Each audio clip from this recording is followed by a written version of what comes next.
नमस्कार।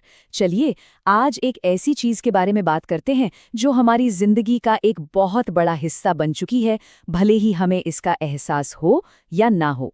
जी हाँ, बात हो रही है आर्टिफिशियल इंटेलिजेंस यानी एआई की। कभी सोचा है कि जब हम सब YouTube पर कुछ देख रहे होते हैं तो अगला वीडियो ठीक हमारी पसंद का ही कैसे आ जाता है?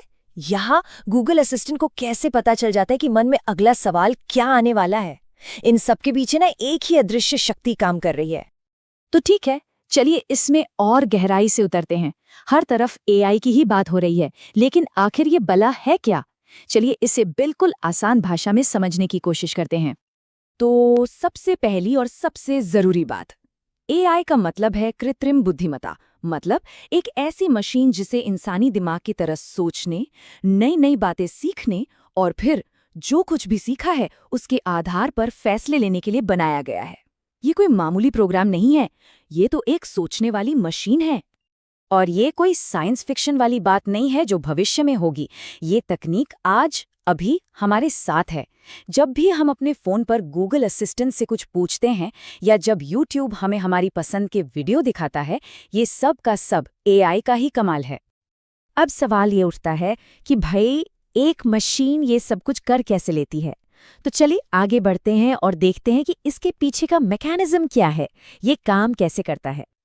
देखिए एआई का ना सारा खेल डेटा पर टिका हुआ है। इसे सिखाने के लिए बहुत सारा डेटा और कुछ खास नियम, जिन्हें एल्गोरिदम कहते हैं, दिए जाते हैं। और फंडा सीधा है, जितना ज्यादा डेटा इससे मिलता है ये उतना ही होशियार, उतना ही बेहतर होता चला जाता है। अच्छा, सबसे दिलचस्प बात पता है क्या है? एआई के सीखने का तरीका बिल्कुल एक छोटे बच्चे जैसा है। सोचिए, जैसे एक बच्चा पहले अपने आसपास की चीजों को बस देखता है, सुनता है, वैसे ही एआई को भी पहले ढेर सारा डेटा दिखाया जाता है। फिर आती है बारी मशीन लर्निंग की। मतलब वो खुद अपने तजुर्बे से सीखता है, उस डेटा में पैटर्न ढूंढता है और बार बार प्रैक्टिस करके ये समझ जाता है कि क्या सही है और क्या गलत, और बस वक्त के साथ बेहतर होता जाता है।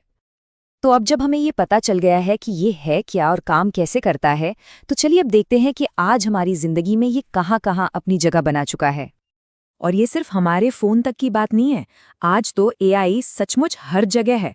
हमारे मोबाइल फ़ोन में, बैंकों के सिक्योरिटी सिस्टम में जो फ्रॉड पकड़ते हैं, अस्पतालों में बीमारियों की पहचान करने में, हमारी गाड़ियों को ज़्यादा सेफ बनाने में, और तो और वेबसाइट पर हमारे सवालों के जवाब देने वाले उन चैटबॉट्स में भी। धीरे धीरे ना ये हर इंडस्ट्री का एक जरूरी हिस्सा बनता जा रहा है। लेकिन जब एआई की इतनी सारी काबिलियतों को देखते हैं तो एक सवाल मन में आना लाजमी है। वही सवाल जो हम अक्सर फिल्मों में भी देखते हैं, क्या ये भविष्य में इंसान और मशीन के बीच की कोई जंग है? और वो बड़ा सवाल यही है कि क्या एआई इंसानों को पूरी तरह से रिप्लेस कर देगा? क्या हमारी नौकरियां, हमारी जगह सब खतरे में है? ये एक बहुत जरूरी सवाल है जिस पर सोचना ही होगा। इसका जवाब यहाँ छिपा है। देखिए, मशीनें हमसे ज्यादा तेज हो सकती हैं, वो हमसे बेहतर कैलकुलेशंस कर सकती हैं, बहुत सारा डेटा चुटकियों में प्रोसेस कर सकती हैं। ये सब उनकी ताकत है। लेकिन सोचने की शक्ति, इमोशंस यानी भावनाओं को महसूस करने की क्षमता और कुछ एकदम नया बना देने की क्रिएटिविटी, ये वो इंसानी गुण हैं जिन्हें कोई मशीन कभी भी कॉपी नहीं कर सकती। तो अगर एआई हमारी जगह लेने के लिए नहीं बना है, तो फिर सवाल ये है कि इसका असली मकसद क्या है और भविष्य में इससे क्या उम्मीद रखी जा सकती है। तो कुल मिलाकर सबसे अहम बात यही है कि एआई को एक साथी, एक असिस्टेंट की तरह देखना चाहिए।